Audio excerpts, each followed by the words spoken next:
What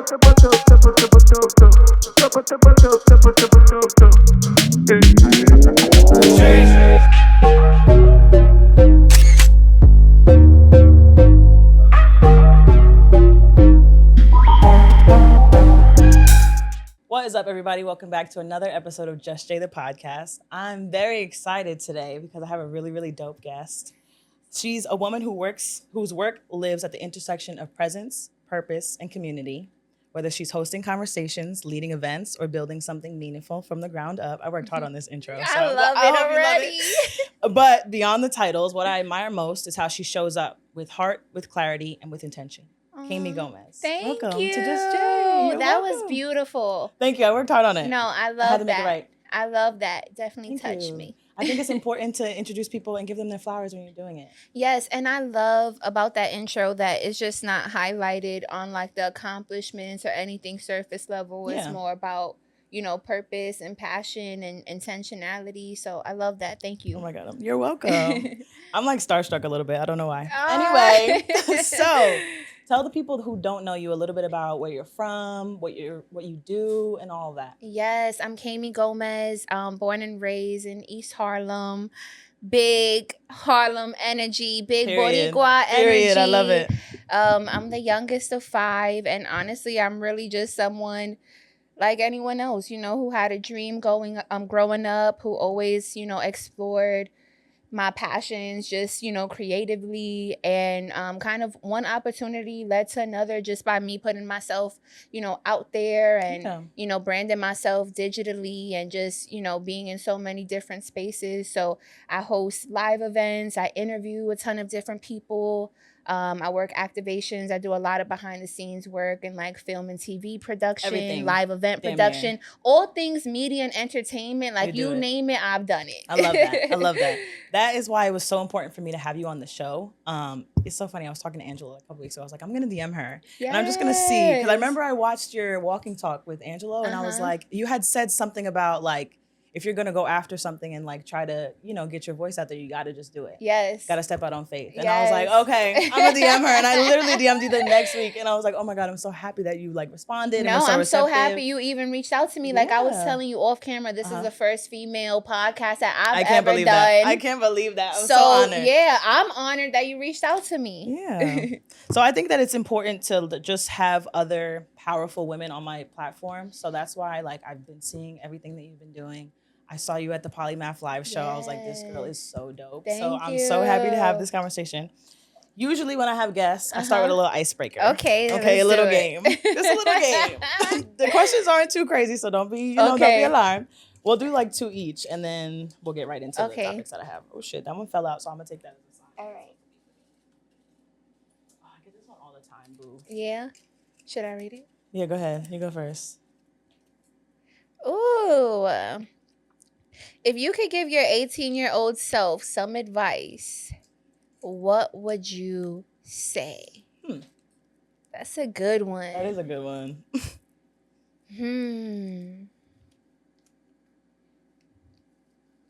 That's a good question.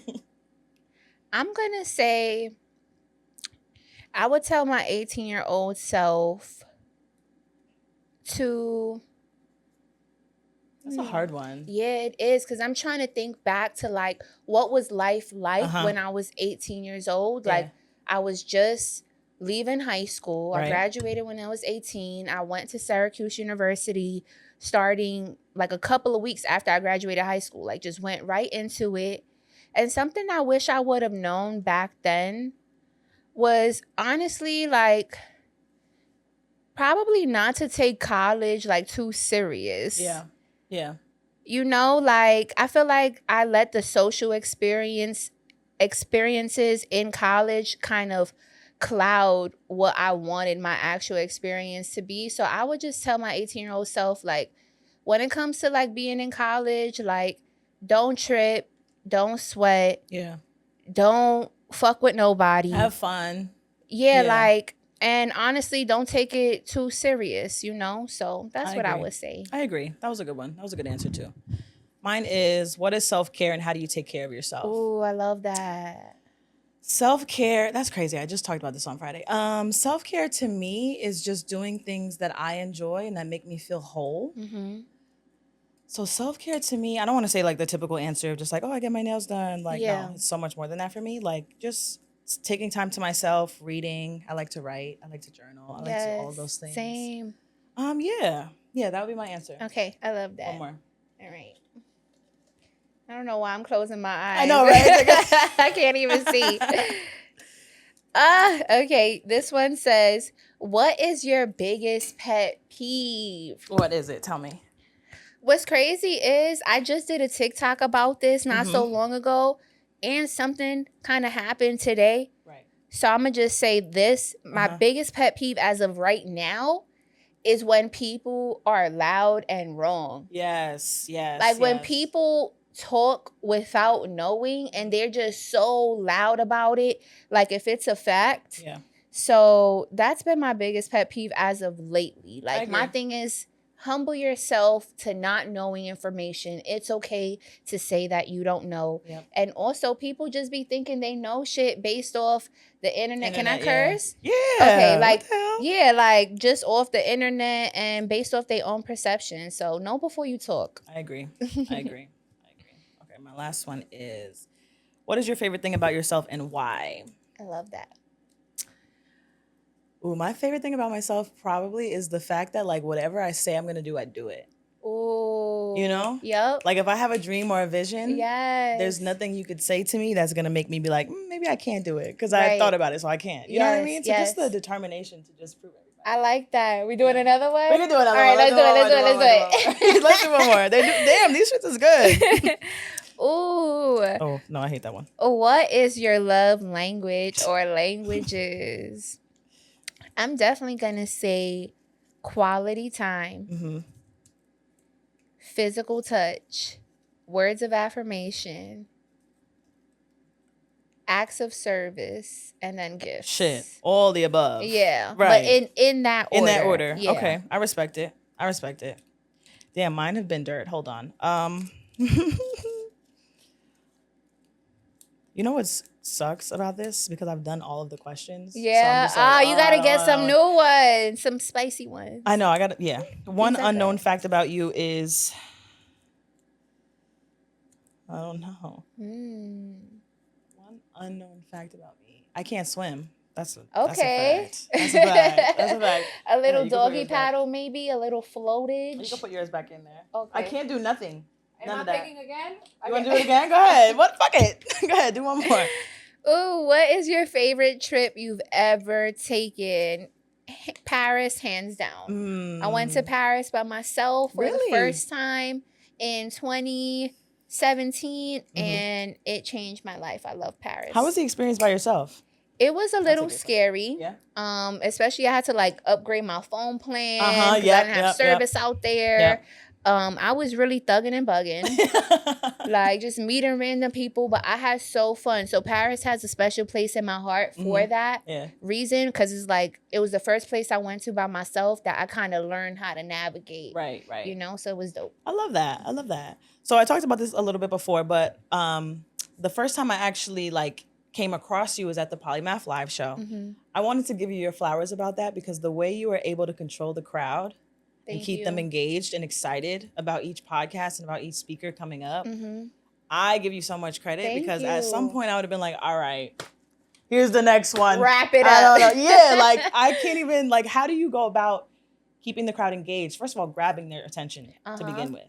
I think for me, like I'm genuinely passionate about hosting. Like the first thing I kind of ever done when it came to like hosting and interviewing was like hosting a live event. So, you know, coming to the stage, like with that energy, I kind of take like all of my nerves and just everything I'm feeling and trying to channel that like into excitement. Yeah. So if I'm OD nervous, I feel like I'll be even louder on the mic, like, yeah. You know, so it's kind of like me getting my energy out, but doing it in a more like enthusiastic way. And I feel like that's contagious because then other people, you know, feel the need to get excited and stay excited as well. So I think it honestly just comes from my like excitement, nerves, and passion. And it's like, you know. fuck it. Where did your passion for media and entertainment come from? Wow, since I was a little girl, I've always wanted to be in entertainment. Like I would look at like award shows, Yeah. back then when they would like break down the looks on the red Yes, carpet yes. and like do like the live, show, pre-show before the awards. And I would tell my mom like, I want to be on TV so bad. And she would be like, you could be whatever you want to be when you're older. And I'm like, I want to be on TV now. Right. So it really just came from, my love of like seeing, kind of like just everything in media. Like I was always watching America's Next Top Model and Making the Band. Yes, and I loved that like show. I was just watching all of those kind of like shows on MTV and BET that really just inspired me to like think bigger. And I always loved to perform, but I was just like, I'm not gonna be a dancer. I can't sing. So, like how can I do something on stage that allows me to express myself? And then, I kind of fell into like public speaking. Yeah. I love that. How has your voice literally and figuratively evolved over time? Wow. I love that question. I got some good ones for you. I was like, I'm going to have the time of my life with this. I love that question because honestly, like if you can't already tell, I have a list, so I think it's something I kind of learned to navigate with over time. But I would say that's something just like distinct about my voice that kind of just makes me me, and I embrace that. How has my voice changed over time? I think honestly, as I've grown, like my opinions have just become more mature. Through my experiences. Like I've experienced just so much. So it's kind of like now, not that I filter myself, but I'm able to kind of like be more intentional about what it is I want to say. And honestly, like just with practice, like just speaking over and over and over again, like when I watch myself back, I kind of look at like, okay, like I want to change these things. I don't want to say this many times, or I notice I say like, you know what I'm saying, or so it's kind of like I critique myself in that way. So yeah, that kind of jumbles up the answer, but it's changed in so many ways. I love that. I love that answer. What is something people often overlook about the art of hosting or interviewing? I would definitely say, I think right now in the hosting game, it's kind of just like a lot of like influencers, because people, have personalities and are influencers online. It's kind of like if companies need somebody to host their event, they'll go directly to the influencers because they're the face, but they kind of forget that there is like a art to hosting and kind of like holding that conversation, staying engaged, transitioning properly, through topics. So yeah, I think that's kind of something that's been overlooked when it comes to hosts. How do you prepare for interviews? I do a deep dive. Deep. Like when I'm telling you, Reddit, TikTok comments, YouTube. I'm on the fan pages, the spam accounts, I'm searching. And honestly, on the day of when I'm getting ready for an interview, like as I'm getting ready in my house, I'll just have the person playing on my screen. So I'm like listening to their voice, like trying to catch their vibe to feel like I'm like already with them. So when I'm driving to the interview, I'm like playing their music, kind of really how actors prepare, to be on screen. Like I immerse myself in the person. And I think it works because by the time I meet them, it's like we already so cool, that the conversation is effortless. Have you ever had a moment on stage where something went totally wrong? Absolutely. How did you handle it? OMG. This was one of like my biggest moments, actually. It was 2015, I'm gonna say. I was going on stage at Yale University to speak with Lady Gaga and Solo Dot O'Brien. Right. Lady Gaga was like my all-time inspo growing up, right? So I'm freaking out. As I'm going up to the stage, I didn't realize the floor was waxed and I had heels on. So I did a boom, boom, boom. And like caught myself like on the floor, but like fake busted my ass. And like the whole crowd was like, And then it was live streamed and it was in front of like 1,000 people. So I was mortified. Yeah. Like, yo, my heart was I could imagine. beating. I would have been like, oh my God, no. And you know when your heart is beating and then like your throat feels like Yeah. it's closed and you feel like you can't even talk. Yeah. I was like, what the fuck? In front of everybody. Exactly. Out of all people in front of Lady Gaga. But honestly, like the convo was so dope, right? Because the other two people that was on the panel with me the night before, like at our hotel, they were trying to like prep because they had gave us like the list of questions and the topics or whatever. And they came to my hotel room and I'm like, I don't want to prep. Like y'all could prep. And they were like just confused. And I'm like, I wanted to speak naturally, like from the heart, from my experience. And that's exactly what I did when I got on stage. And Lady Gaga and I, like, we were like connecting the whole time. So like the crowd was eating it up. And it's like, yeah, I busted my ass. But I redeemed But y'all love it though. So that was like a crazy moment turned good. Oh my God. What's been one of your favorite interviews that you've ever done? My favorite interview. Or do you have more than one? Because I know there's probably a lot. Yeah, I definitely have more than one. I'm going to say an interview that I love that never came out was Lil Shimmy. I'm a big Lil Shimmy fan. I love his music. So I was super excited to interview him because I interview a bunch of people, but it's rare that I interview somebody that I'm like genuinely a fan of. So like I was super excited and I feel like I kind of manifested that along with like a couple of other people I was with. Yeah, that interview never came out, but it was so dope.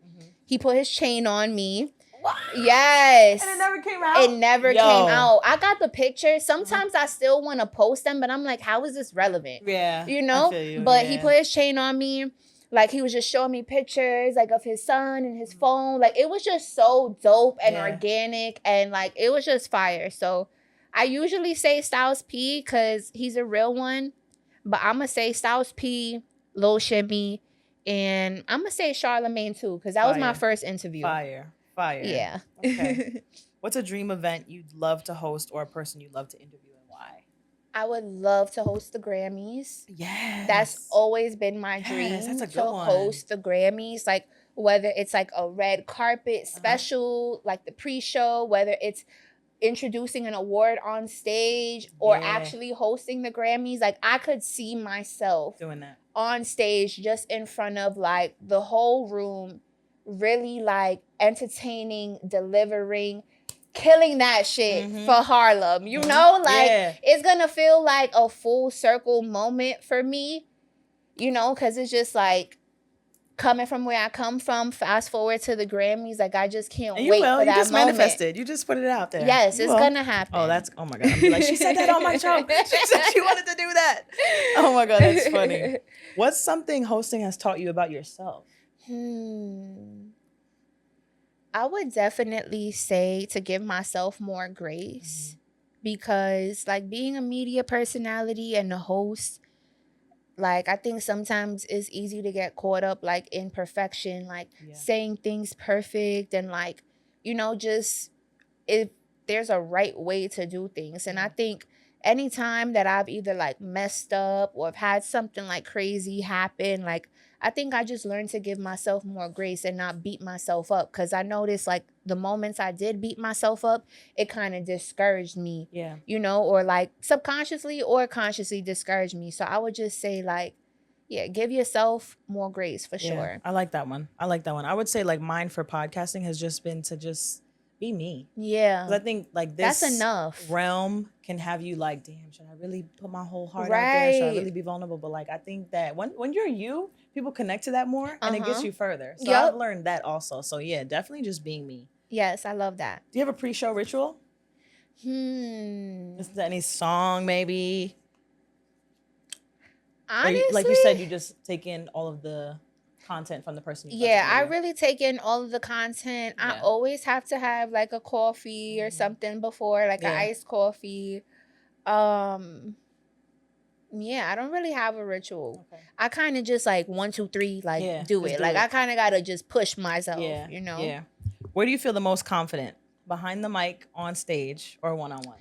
Ooh.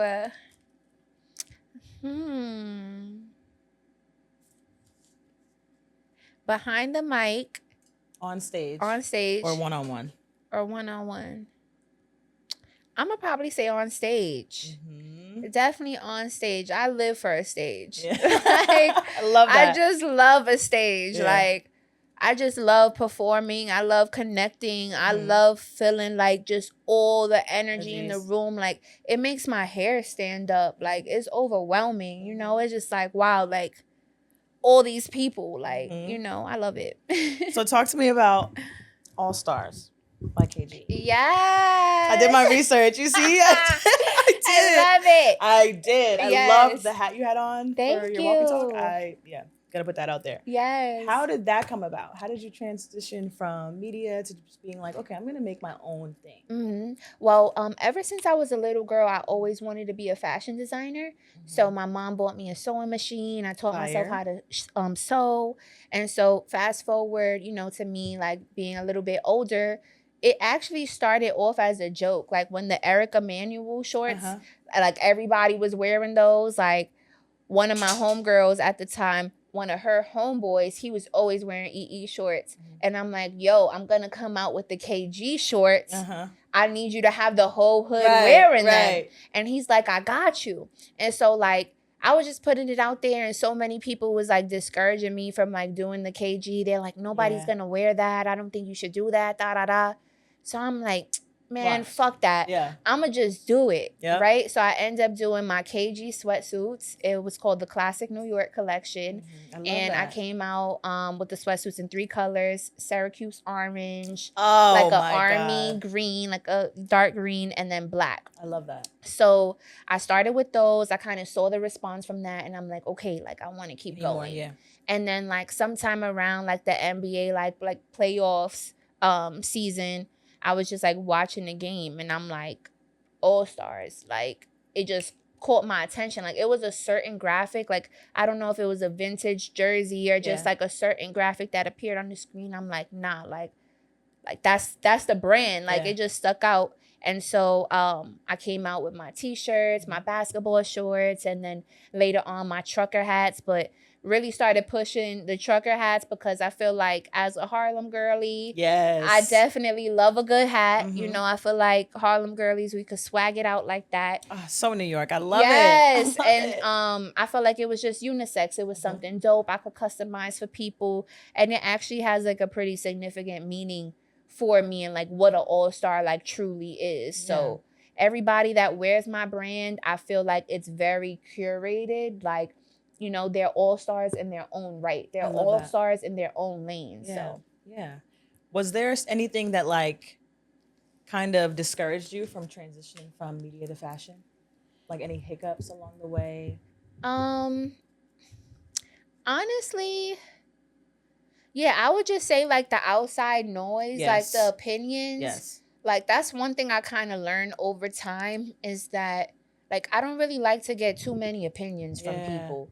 You know, like when I'm working on something, I don't really ask people like, oh, what do you think about this? Or, oh, what's your feedback? Like, I don't really do that. I try to just protect what it is I'm creating and then share it. And if people like it, they like it. And if they don't, like, whatever, I'll create something else. You know? live by that too. Because I also feel like you never know the energy you're just going to get from it. Exactly. And they could be doubting you and put that negative energy on you. Even people just with their thoughts, you know, they could be in your face. Oh my God, congratulations on Just Jay, you know, and it's like really thinking, damn, I hope she don't get no views, you know, and it's like, yeah, I agree. What are some of your favorite clothing brands to wear? Honestly, I kind of wear whatever. I'm not gonna lie. Like, I really mix and match my clothes. I feel like that's one thing I love about just being like fashionable, growing up in Harlem, like just going to school, going to the store. You see people fly like every day. Like in Harlem, you don't need a special occasion to get fly. And it's like, even in high school, people just be like, oh, where you going today? Like, why you got heels on? And it's like, don't worry, this outside. I'm going to school. So, yeah, what was the question again? What are some of your favorite clothing brands? Clothing brands to wear. I'm going to definitely say All Stars for sure. I love Zara. Mm-hmm. I wear Fashion Nova. Yep. Honestly, I wear You could pull whatever pieces the from fuck. anywhere and be fly. That's one thing about a New Yorker. I They're wear gonna figure it out. whatever. Yeah. Honestly, as long as it's like good quality, you know, my style I feel like really changes depending on how I feel for the day. Yeah. So it's just like, I don't know. I mix and match. Yeah. I don't give a fuck. I love it. See, we from New York. We could do that. We could put it together with anything. I love that. Who are three women you wish you could style, past or present, in your brand? Ooh.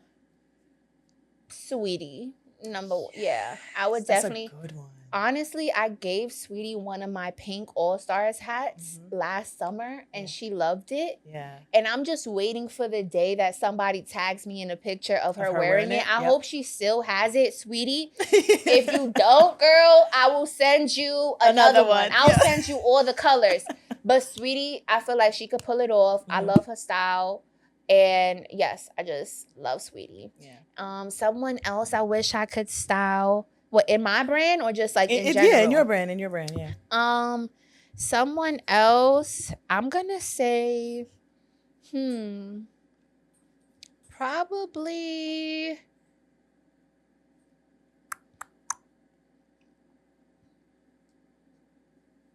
I don't know. So many dope women, That's what right? I'm That's saying. what I'm saying. It's like, hard to pick one. I feel like Melly. I love Melly. Oh, I love Melly too. I love Melly. I think she would look great. She's also a Harlem girly. Yes. She would look great in All Stars with the basketball shorts, crop top, right. Even the booty shorts. She would look dope. So definitely Sweetie, Melly, and then I'm gonna pick a guy. I'm gonna say, probably Dave East. Ooh, perfect one. Yes. I love that. Dave East. He actually wore one of my hats already in his music video, Thicker Than Water with Uncle Murda. Yes. I would have died. Yes, I died. I didn't even know about it. Somebody called me like, yo, Dave East is wearing your hat in his video. I said, you lying. You're right. You're lying. And I went to check out the video. He has the All-Stars beanie. He has it on backwards, but when he turns his head, like you could see the All-Stars in the back. Died. And That's crazy. Yeah, Dave East, another Harlem night. You know, he's also very swaggy. Yeah. And yeah, obviously he pulled it off then. I would love to see him in a full All-Stars ensemble. Oh, that's fire. That's fire. What story do you want your clothing line to tell without saying a word? Definitely resilience and persistence. I think being an all-star is having a relentless pursuit to go after your dreams and really excelling in every single area of your life. So that whole 5-star idea is kind of just like no mediocrity. Yeah. You know, like be an all-star in everything. You don't want it to be good. You want it to be great. You don't even want it to be great. You want it to be amazing, exactly. Spectacular. Yeah. So All Stars is really about like reaching for the stars, having that relentless pursuit to like reach higher in every single area of your life. And yeah, I hope that like people feel like that when they wear the clothes. You know, they feel like, okay, I'm ready to go hustle, or I'm ready to go make content, or I'm ready to go bust a move, like whatever. Like the All Stars, I feel like it really just encapsulates like that Harlem energy of like you wake up, get dressed, get fly, go outside, either when you on the block or you going to bust your errands. It's just like you ready, you know? So that's kind of how I want people to feel. So how do you stay rooted in your identity while shifting between roles, like as a host, clothing designer, and also with your nonprofit? Yes. I love that question. Definitely, I feel like everything I have going on are just extensions of me. Yep. So it's like if I have 2 arms, like if I could have other arms, like that would be like the Kamey Gomez Foundation and like Gomez Gourmet. So they all feel very intertwined naturally. But I think like for me, kind of just like preserving my identity and kind of like separating myself a little bit from entrepreneurship.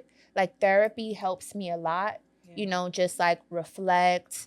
I do like a lot of different like journal prompts and like shadow work. to really stay connected to myself. I pray, I love that. you know, and I ask God, like, help me to see me how you see me. Like the other day I was listening to Point of View by Ariana Grande. Oh yeah. And I'm like, I just love that message because I was kind of like singing to God at a point. Like, I love to see me from your point of view. Yeah. You know, like I want to trust me. I want to love me like the way that you do. So I kind of try to lean into those things to just keep like my identity, you know, intact aside from like branding and social media and content, entertainment. Yeah. Yeah. I love that. So let's talk about the Kamey Gomez Foundation. Yes. I told you I did my research. So in your bio on that page, it says dedicated to connecting community and bridging the gap one hood at a time through annual community drives. Yes. I think that sentence is so hard. Oh, thank you. One hood at a time is crazy. What is your overall goal and like your mission with that? Yeah, so when I was a teenager, like I had this dream of going on a superstar world tour.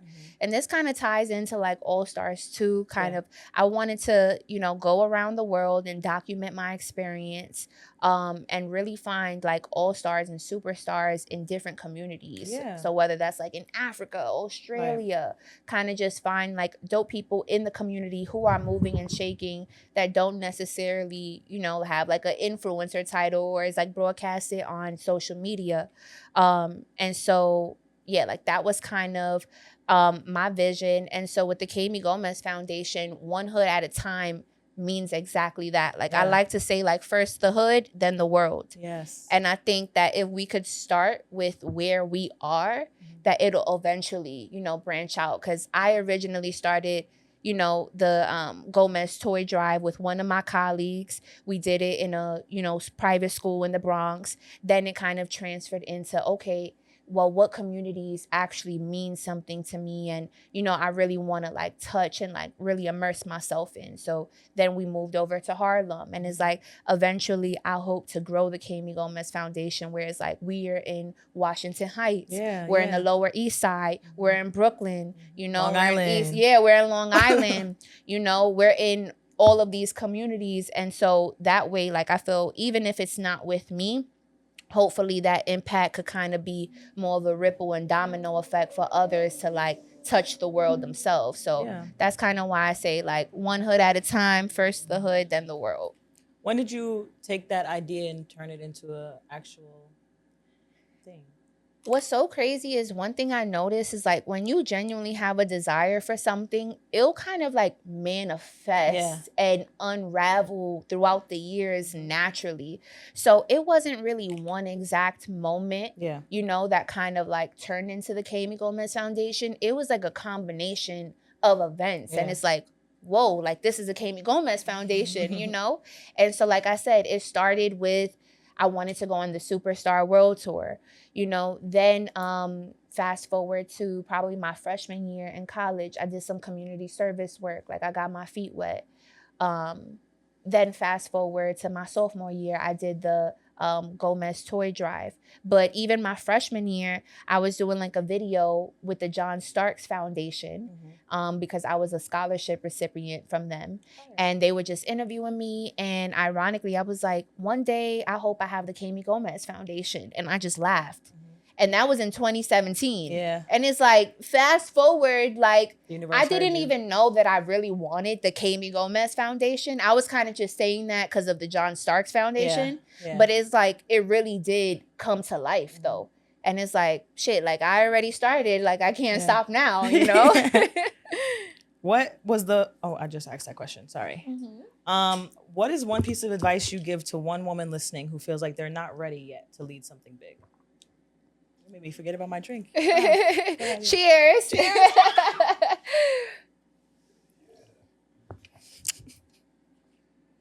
Okay, I'm sorry. You said one woman what? What is one piece of advice you'd give to one woman listening who feels like they're not ready yet to lead something big? To lead something? I would say you're only as ready as you're ever going to be. You know, there's no right time for anything. And I always say done is better than perfect. You know, my first toy drive is nothing like the last toy drive that I had. Yeah. My first interview is nothing. Yep. The first event I hosted is nothing like now. Yeah. But it's like, if I was waiting to be ready, if I waited to do improv classes or public speaking training or to build more confidence or to have the perfect outfit or to lose more weight or to Yeah. fix my speech impairment, like, Mhm. you know what I'm saying? If I waited for those moments, that I wouldn't be here. So I would definitely say, just bet on yourself. Take the risk on yourself. And really, like, I've been through so many things. Like, you have nothing to lose, Yeah. bro. Yeah. You have Just put nothing yourself to out there. lose. Just do it. Just do it. Just close your eyes and do it. I agree. Fuck it. I Like, agree. you really just gotta be bold. You gotta not really move in fear. Yeah. You have to take the risk. Yeah. You I have agree. to. I agree. Even if, like, when I first started Just Jay, like, I had no idea about nothing. I didn't have no equipment. I didn't have no. Yeah. I didn't know anything. I was like, I'm just gonna record this Yeah. talking shit. And I'm just gonna talk my shit and just see who fucks with it. And then as I started doing it, I was like, okay, I'm learning stuff. Right. Okay, now I get it. So now I'm at a spot where, like, I know a lot. Right. So if I didn't just start, I probably would have never Exactly. even took the time out to actually learn. Exactly. So and we're here now. Yep. You know, so. Exactly. I love that. I love that. Who are some of the biggest supports around you? Like your family, your friends?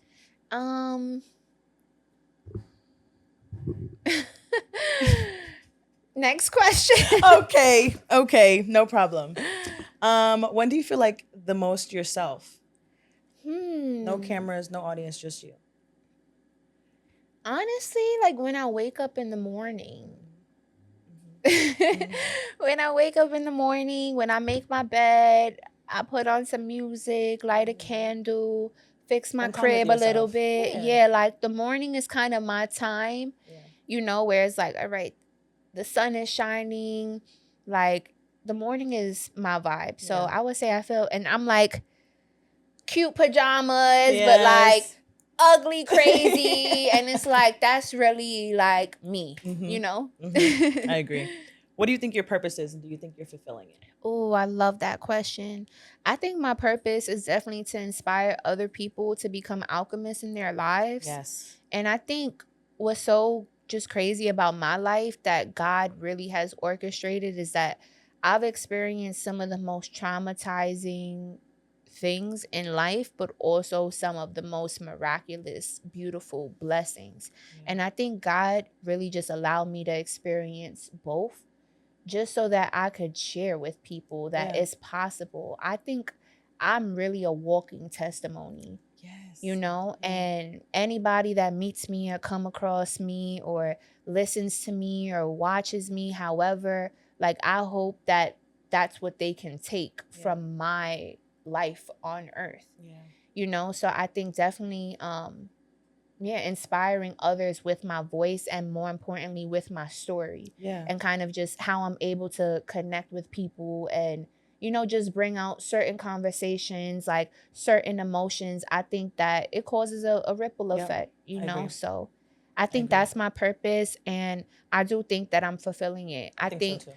Thank you. I think that if I died tomorrow, God forbid, I would feel content with what I did on earth. Yeah. Period. I love that. That was a great answer. Thank you. Oh my God. When it's all said and done, what do you hope people remember about you? Not just what you said, but how you made them feel. Ooh. I'm cooking with these questions. I'm sorry. Honestly, I've never been asked these questions. You're really making me think. I had to come correct. No, for this one. Really making me think. I got my thinking cap on. What was the question again? Hold on. Shit, what was the question again? Fuck.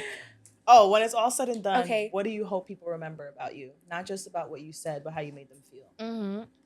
When it's all said and done, I hope people remember that, like, I'm most genuine with all my intentions. Like, one of my biggest values is authenticity. And I was actually reading like my middle school and high school yearbook the other day, and just like the messages people wrote me. And honestly, like it was the same across the books. Like it was the same. people was just like, I appreciate how real you are. All the times you gave me advice, like just being your confident self. Real like is rare. So when people feel it, they remember. Yes, they're like, just thank you for inspiring me to just be more myself. And it's just like, damn, I was getting these messages the impact you had on people. Yeah, you forget.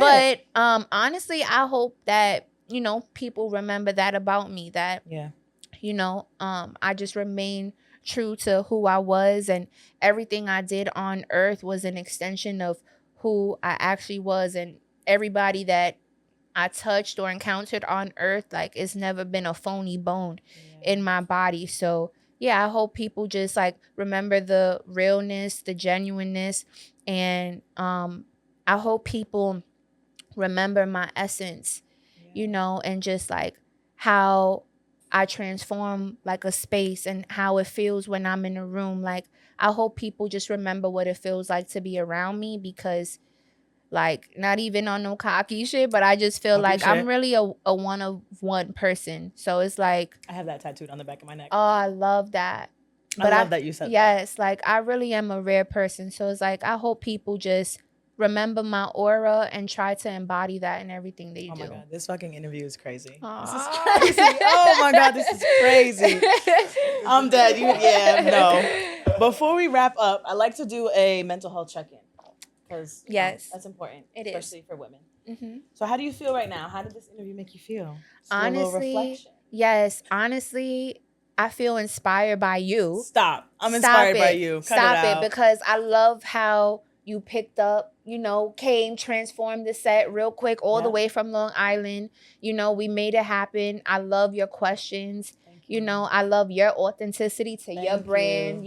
That inspires me when people are authentically themselves. Like, that charges my battery to go and do some shit. Yeah. So it's like, thank you, for the space. I was like, I have to interview. I've been texting him about you for weeks. I'm like, this is my next person that I'm after. Yes. Like, because I was just like, I know the conversation would be real. Real New York shit. Yes. And I was like, I need it. No, I feel inspired, and honestly, I feel motivated, because this is what I love to do. So it's like, anytime I get a chance to do what I love to do, I want to do it even more. Yeah. And it's like, one domino knocks down the next one. So it's Sunday, I'm pretty sure I'll have a good week after this. Exactly. Thank you. Oh my God, period. So do you have any questions for me? Yes. Oh shit. Usually everybody says no. That's why I asked that question. Wow. Okay. Yes, I do. Where did your love for orange come from? Oh, that's a good question. Orange has been my favorite color since I was a little girl. Okay. Like, way before I can remember. But I love it now. I feel like my love for it has kind of grown into something more, because I think I just loved the color back then. Yeah. I feel like it just symbolizes just joy, and it's like, it's so unique. When I tell people my favorite color is orange, you're like, oh shit, like, right. I've never met somebody whose favorite color is orange. Exactly. So I'm like, yeah, I just feel like it's different, it's unique, it's bold, it's bright, it's loud. And it fits you. Thank you. Like, it really does. It fits you for sure. Everybody in my life, every time they see something orange, they're like, okay, I have to send this to you. Yes. So I love that I have my own little, like, personality and color. I'm like, that's fire. So yeah, that is my color. I don't know. Okay, how many tattoos do you have? I just got 4 more the other day. What? Yeah. So these are new. Yeah. Okay, they look good. Thank you. At this point, probably like 15. No, probably like 10 to 15. I have no idea. OMG. Not gonna lie to you. Okay. What's your favorite one? I have a really big one of my dog. Okay. That passed away 2 years ago. Okay. That's one of my favorites. And then I have like a lyric going down my side. It says "Product of Power and Pain." Ooh. I love that one. That was one of my first ones too. Yo, you be talking that Thank you. I be trying. What? Yeah. But those are my faves, probably. And then my one of one tattoo. Yes, that's fire. That's my favorite. I love that. Do you have any? Yes, I have. I think 8. I do have one on my thigh also. Twins. I got my first tattoo when I was 12. Whoa. Yeah. Okay, period. Tell me how. I've been tatted for How? How does this even happen? I love it. I just always did good in school. My mom was like, what you want for your report card?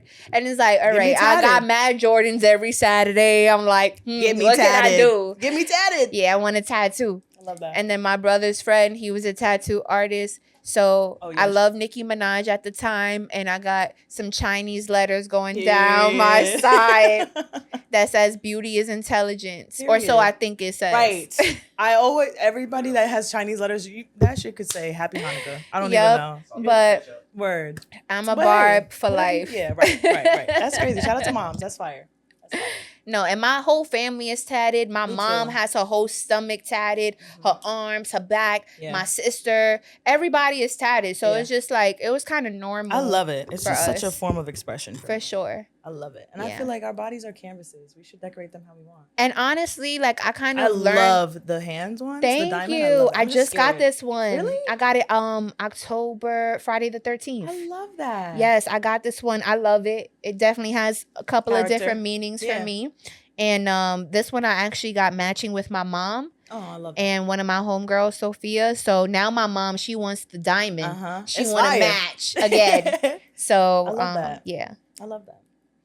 Oh my God, your questions were good. No, your questions was good. I had to come correct. I love it. What do you so before we close out, where can they find you? What can they expect from you? What's next? Yes. All of the things. Yes. Well, you guys can find me on all platforms at Kamey Gomez.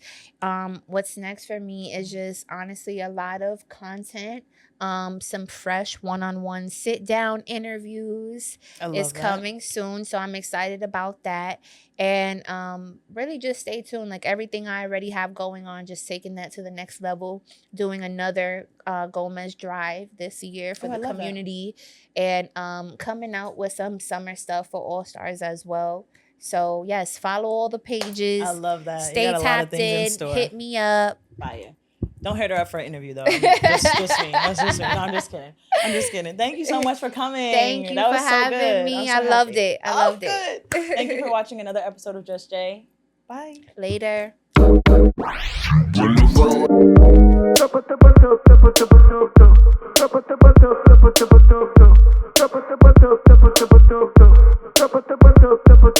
Change.